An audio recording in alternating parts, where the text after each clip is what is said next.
I'm Neoni Ford. I'm a developmental science studies major here at UNT. I just came to talk to you about the war in Sudan. It's really dear to my heart because I just feel so bad that this is becoming a genocide of people. Geography. Sudan is the largest country in Africa. The capital of Sudan is Khartoum, Sudan. Sudan borders the Central African Republic, Chad, Libya, Egypt, Ethiopia. The land is mostly flat and mountainous in some areas. Sudan is situated in the middle of the Nile River. It's deserts and savannas in the north, and it's a tropical area in the south. The people of Sudan are called Sudanese. The Sudanese people in the north are Arab Muslims. The Sudanese people in the south are African or Black African Christians. The official language of Sudan is Arabic, but many other people speak different dialects because there's many tribes, but the main tribe is Dinka tribe. Some people do speak English, but it's not that common. Sudan's population is one of the most diverse on the African continent, which makes effective collaboration among them a political challenge. The north area of Sudan has 30 million people who are Arabic-speaking Muslims. The south contains a population of 8 million. In the rural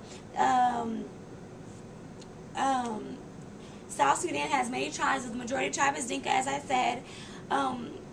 On January 1st, 1956, Sudan got its independence, but this caused conflict and riots and displacement because the majority people were the Arab Muslims in the beginning, and since they're the minority, they don't really get respected as well, and they don't get as much resources, and they fight for these resources that they do have. The conflict has affected southern Sudan's population. About 2 million have died, and about 4 million have been displaced from 1983 to 2005. The economy, there's oil reserve, natural gas, gold, copper. The agriculture is cotton, peanuts, seasoned sesame seeds, gum, sugarcane, livestock. And a lot of the money goes to all these resources. About 684 million goes is taken in trade from the crude oil, petroleum, gold, peanuts, meat, sugar hide, and live animals. Basically, the history of Sudan, there's been a lot of conflict ever since day one. In 1820, the Egypt came and conquered and united the northern part of the country, but was not able to effectively control the south region. The south region remained an area of fragmented tribes and was subject to frequent attacks by slave raiders.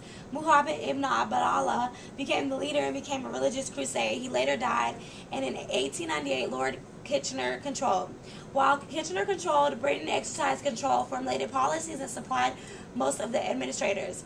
In February of 1953, the United Kingdom and Egypt formed an agreement that Sudan would have self-government and self-determination. On January 1st, 1956, Sudan achieved independence, but the Constitution kept quiet on issues that were with the Southern leaders. They act like there was no problem in the South when there was major issues, and there still is today. The Arab-led Khartoum government reneged on promises of Southerns and to create a federal system, which created decades of civil war from 1955 to now.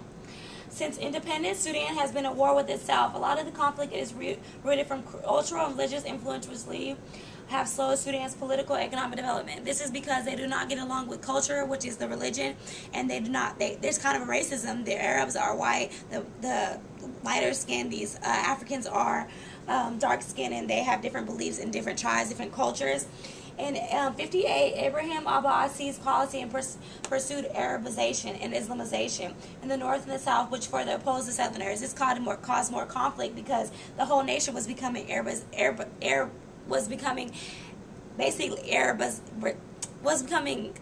changed into an Arab nation and Islamic nation. In 1964, General Abad was overthrown and civilian caretaker government assumed control. Southern leaders then divided into two factions: those who desire a federal solution and those who desire self-determination. Those who were for self-determination wanted South to be independent from the North. In 1985, General Suwar al-Dabad headed the transitional government. In April 1986, an election was held and civilian government took over power. In 1989, an Islamic army faction led by General Omar al-Bashir mounted a coup and installed the National Islamic Front. This caused a lot more problems because now it was a National Islamic Front, which meant that basically the whole nation was turning its power toward Islam, and this was not helping, and this is not this is not helping the South, because they're also being oppressed at the same time, because there's a hatred toward the black African Christians in the South. The Bashir government combined internal political repression with internal Islamic activism. It supported radical Islamic groups in Algeria and supported Iraq's attack in Kuwait. Bashar's government also supported Osama bin Laden and Al-Qaeda, which also supports terrorism. And this is not good when the government is supporting terrorism and hatred, crime, death, genocide, rape to the women and children, displacement to anyone in the South Sudan. The Bashar government was also involved in radical fights, terrorism that were not caring about its followers. The East and the West, which were Muslim and non-Muslim, these Muslims felt bad for these South Sudanese people, and it started to help with the rebels who were called the Sudan's People's Liberation Movement Army. Many southern Sudanese women and children are being raped and killed by the government officials, and many are being displaced. The amount of people and the resources do not nearly amount the power in the northern Sudan, because the Arab have all the power, so these women and children and these people are helpless because they don't have any money to help themselves. Sudan has, the United Nations has tried to help, but it's hard when the government is so corrupt. Here are some images from Sudan, and I just want to let y'all see the craziness and the sad things that are going on. This is a mother trying to feed its children. This is the war. This is some of the people fighting. The South Sudan does not have good resources because they don't have money. So this is the horrible equipment that they have. Here's a dead child just laying out. Where can they bury them if they don't have any money to even buy food? These people have to see their kids on the ground just laying in death. Here are a whole bunch of people just in a little pothole, basically dead, and you can see, look at their bodies, famine. They're starving. They have no money. Look at these poor houses. It's open on the top. If any rain comes, they're going to be in drought. Look at the child. These are little kids fighting for the war. Why should a kid even have to fight? They should be at school, playing with their friends. This is the army.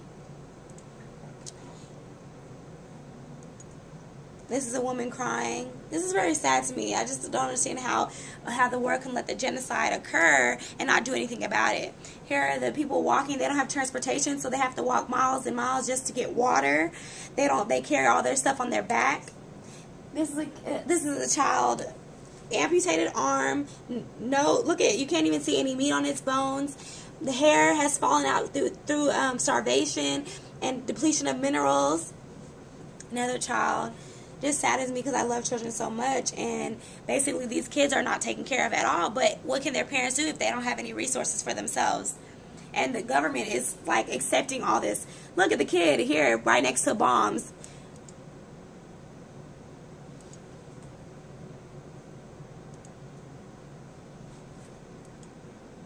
Kids with guns. It just makes me so sad that all this is occurring. But there's still hope. South Sudan obtains its independence on July 14, 2011, and this is people in the city parading and happy that they got their independence. Here's some fireworks. July 4th, Sudan gained independence. Videos of celebration.